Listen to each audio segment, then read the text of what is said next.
আসসালামু আলাইকুম। Enzyme academic and admission care পক্ষ থেকে সবাইকে স্বাগতম। আহ, আমাদের বহুল কাঙ্ক্ষিত অনেক অনেক স্টুডেন্টের রিকোয়েস্ট, সেটা হচ্ছে এনজাইমের এসএসসি 26-এর জন্য প্লেলিস্ট তৈরি করা। তো আমরা শুরু করতে যাচ্ছি। আমরা প্রথমে কেমিস্ট্রি দিয়ে শুরু করছি। তো আমাদের পড়ানোর সিস্টেমটা একটু ডিফারেন্ট। আমরা মূল বইভিত্তিক পড়াই। তোমরা সবাই জানো, বা তোমাদের সিনিয়র যারা আছে জিজ্ঞাসা করে দেখতে পারো, অথবা অনেকেই হয়তো জানো যে এসএসসি পরীক্ষায় আহ, মূল বই থেকে, বোর্ড বই থেকে 100% প্রশ্ন কমন আসে। তো আমরা মূল বই ভিত্তিক পড়ি এবং মূল বইটাকে বেশি গুরুত্ব দেই। দাগিয়ে দাগিয়ে পড়ি একদম। এক্সট্রা কোনো কিছু লাগলে আমি এগুলো বইয়ের মধ্যে লিখে দিই। তো আমাদের সাথে ক্লাস করতে হলে বইটা সাথে নিতে হবে এবং একদম ফুললি কনসেপ্ট ক্লিয়ার করে পড়া হচ্ছে আমাদের অভ্যাস। ফুললি কনসেপ্ট ক্লিয়ার করা, এখানে আসলে ওই যে গেপ রাখা বা স্কিপ করে পড়ানো এই ধরনের কোনো অভ্যাস আমাদের নাই। এটা হচ্ছে আমাদের প্রথম কথা, যে বই সাথে রাখতে হবে। নোট লাগবে না, কোনো কিছু লাগবে না। করছি আর ধীরে ধীরে আমরা সবগুলা সাবজেক্টই দিয়ে দিব ইনশাল্লাহ। আচ্ছা, তো এখানে আহ, তোমাদেরকে এতটুকু এনশিওর করি ইনশাল্লাহ, যা পড়াবো, যা বলে দিব, রসায়ন স্পেশালি, ধীরে ধীরে অন্যান্য সাবজেক্টও আসবে। তো যা পড়াবো, যা বলে দিব, এর ভিতর থেকেই 100% কমন থাকবে বোর্ড পরীক্ষায়, মানে এসএসসি পরীক্ষায়। তো প্রত্যেকটা কথা ইম্পর্টেন্ট। আমি বলে দিব, দাগাই দিব, এমসিকিউ ক হয় এগুলো লিখে দিব, সৃজনশীল পড়াই দিব। আমাদের সিস্টেম হচ্ছে আমরা মূল বই পড়াই, দেন হচ্ছে এমসিকিউ পড়াই দেই, আমরা সিকিউ পড়াই দিই। এটা হচ্ছে আমাদের একটা, মানে আমার স্পেশালি অভ্যাস। তো আমি সবগুলো আমার স্টুডেন্টকে আমি গোছাই দিই, মনে হয় যেন আমি পড়তেছি এরকম আর কি। আচ্ছা, তো আমরা আহ, আজকে রসায়ন দিয়ে শুরু করতে যাচ্ছি। তোমরা সবাই জানো রসায়নের আহ, মূল, রসায়ন বুঝতে হলে তোমাকে অবশ্যই পর্যায় সারণী বা পেরিওডিক টেবিল বুঝতে হবে এবং মৌলগুলার নাম জানতে হবে, মৌলগুলার ভর জানতে হবে, মৌলগুলার পারমাণবিক সংখ্যা জানতে হবে। তুমি যদি এগুলা না জানো আহ, তাহলে তুমি রসায়ন ধরতে পারবে না, বুঝতে পারবে না। ইংলিশের অক্ষর হচ্ছে এবিসিডি, ঠিক তেমনি আমি বলি যে রসায়নের অক্ষরগুলো হচ্ছে এই পিরিয়ডিক টেবিলের মৌলগুলা। তো এগুলা চিনতে হবে, এগুলার পারমাণবিক সংখ্যা জানতে হবে, এগুলার ভর জানতে হবে। তো ফার্স্ট ক্লাস যেহেতু রসায়ন নিয়ে আমাদের, তো আমরা প্রথমেই পর্যায় সারণী, মানে তার বেসিক, যেটা যেটা ছাড়া তুমি বুঝবা না, ঠিক আছে। ফার্স্টে আমরা পর্যায় সারণী নিয়ে আলোচনা করবো, এটা সম্পর্কে কি জানতে হবে, কি বুঝতে হবে, কি পড়তে হবে। এটা সম্পর্কে তোমার ভালো ধারণা থাকলে ইনশাল্লাহ তুমি মৌল যৌগ গুলো ধরতে পারবা, যৌগ গঠন বুঝবা, হ্যাঁ, যোজনী ধরতে পারবা, জারণ মান ধরতে পারবা। তারপরে হচ্ছে যৌগ গঠন, বিক্রিয়া, হ্যাঁ, সমতা, এভরিথিং তুমি ধরতে পারবে ইনশাল্লাহ। তো এগুলি হচ্ছে রসায়নের প্রাণ। রসায়নের প্রাণ কি রে? বিক্রিয়া করা, তাই না? তো বিক্রিয়া পারতে হলে তোমাকে জারণ সংখ্যা, যৌগমূলক, সমতাকরণ, এই জিনিসগুলো বুঝতে হবে। আর এই জিনিসগুলো বুঝতে হলে তোমাকে অবশ্যই পর্যায় সারণী ভালোভাবে পারতে হবে। আচ্ছা, তাহলে আজকে আমরা প্রথমেই শুরু করি, সেটা হচ্ছে আহ, পর্যায় সারণী। দেখো, আমি বলি এসএসসি লেভেল পর্যন্ত তোমাকে এই পর্যায় সারণীর প্রথম 30টা মৌল, মানে এই যে এখানে দেখো, এই যে জিঙ্ক পর্যন্ত 30টা মৌল, এই 30টা মৌল তোমাকে মুখস্থ রাখতে হবে। মাস্ট নয়, এটা হচ্ছে মাস্ট। এরপরে আরো আরো অনেকগুলোই মুখস্থ রাখার মতো আছে, বাট এই প্রথম 30টা মুখস্থ রাখা, এটা হচ্ছে মাস্ট, মানে এটা লাগবেই লাগবে। তো দেখো, সবাই একটু দেখে নাও যে এখানে এখানে দেখো যে এই পর্যায় সারণীকে আমরা আহ, পর্যায় এবং গ্রুপ এই ভাগে ভাগ করছি। দেখো এখানে পর্যায় সংখ্যা আছে মোট 7টা। এই যে বাম থেকে ডানে, এই যে লম্বা, এই যে একটা, প্রথমটা হচ্ছে একটা পর্যায়, এই হচ্ছে আরেকটা পর্যায়, এই যে 3 নাম্বার, এই হচ্ছে আরেকটা পর্যায়, এই যে 4 নাম্বার, এই হচ্ছে আরেকটা পর্যায়, এই যে 5 নাম্বার, এই হচ্ছে আরেকটা পর্যায়। দেন আসো এই যে 6, এই যে 6, এই যে পুরোটা হচ্ছে একটা একটা পর্যায়, এই যে 7, এই পুরোটা হচ্ছে একটা পর্যায়। তো এই বাম থেকে ডানে এটা হচ্ছে পর্যায়, আর এই যে উপর নিচ সেটা হচ্ছে গ্রুপ, ঠিক আছে। এই যে গ্রুপ, গ্রুপ বা কলাম, এই যে গ্রুপ, এগুলো হচ্ছে গ্রুপ, এগুলো হচ্ছে গ্রুপ।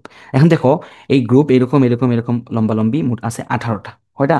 18টা। এবং পর্যায় আছে কয়টা? বাম থেকে ডানে পর্যায় দেখো মোট আছে 7টা। তাহলে আহ, পর্যায় সারণীর পর্যায় হচ্ছে 7টা এবং গ্রুপ হচ্ছে 18টা, ঠিক আছে। পর্যায় 7টা এবং গ্রুপ হচ্ছে 18টা।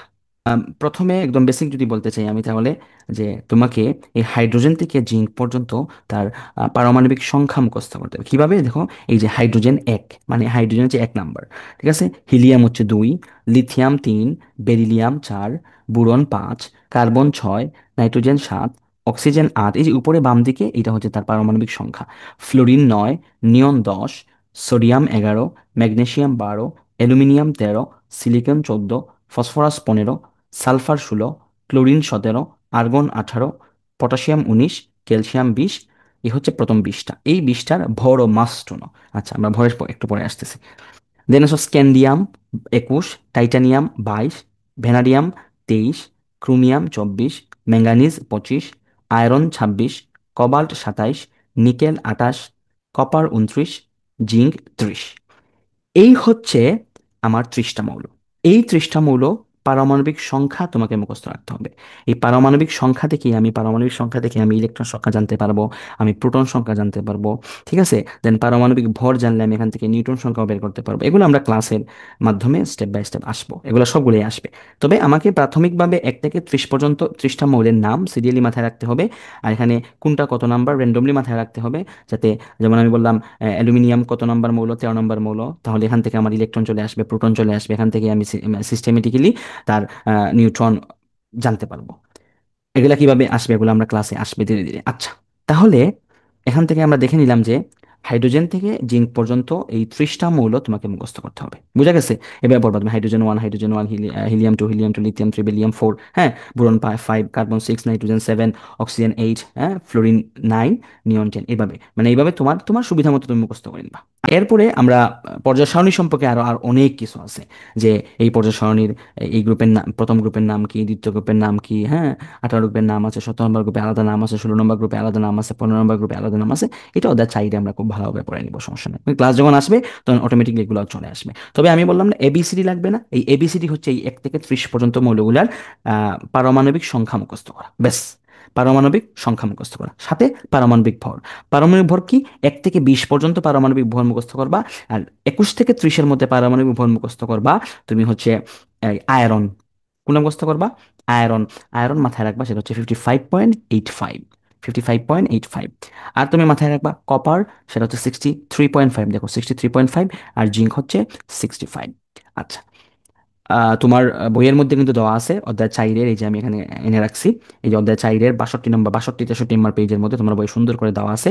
তুমি ওইখান থেকে সুন্দর মতো করে কিরে 1 থেকে 30 পর্যন্ত মৌলগুলোর নাম মুখস্থ করে নিবা, তার পারমাণবিক সংখ্যা মুখস্থ করে নিবা, এবং তার ভরটাও মুখস্থ করে নিবা। ভর মুখস্থ করবে 1 থেকে 20 পর্যন্ত, এবং 21 থেকে 30-এর মধ্যে ভর লাগবে জিঙ্ক 30 নম্বরটা, এবং কপার 29 নম্বরটা। কপারের ভর হচ্ছে 63.5, জিঙ্ক হচ্ছে 65, এবং আর আয়রন আয়রন হচ্ছে 55.85। একবার বলে দিচ্ছি, যে এই দেখো এখানে, এই যে এটা হচ্ছে হাইড্রোজেন, তার পারমাণবিক সংখ্যা 1, তার ভরও 1। তারপরে দেখো হিলিয়াম, হিলিয়ামের পারমাণবিক সংখ্যা হচ্ছে 2, আর তার ভর হচ্ছে 4। মাথায় রাখবা ভর মোটামুটি দ্বিগুণ অথবা তার থেকে এক বেশি, এরকমই পাশাপাশি হয়ে থাকে।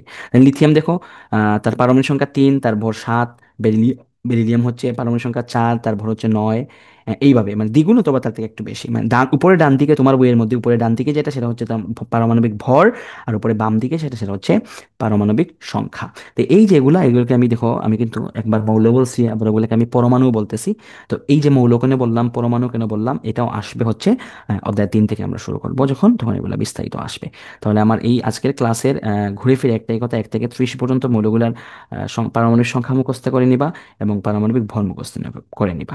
তাহলে তুমি ক্লাসটা ইজিলি ধরতে পারবা। এই যে বললাম না, যে এবিসিডি ছাড়া যেমন ইংলিশ হবে না, ঠিক তেমনি এই পর্যায় সারণীর মৌলগুলা ছাড়া, বা পরমাণুর সংখ্যা, পারমাণবিক সংখ্যা, পারমাণবিক ভর, এগুলা ছাড়াও তুমি রসায়ন বুঝবা না। ঠিক আছে? সবাই ভালো থাকো, সুস্থ থাকো। ইনশাল্লাহ দেখা হবে আমাদের নেক্সট ভিডিওতে। আমরা নেক্সটে অধ্যায় 3 থেকে শুরু করবো সিরিয়ালি। অধ্যায় 3, 4, 5, 6, 7, দেন হচ্ছে 11 আমরা সিরিয়ালি শেষ করবো ইনশাল্লাহ। সবাই ভালো থাকো, সালামু আলাইকুম।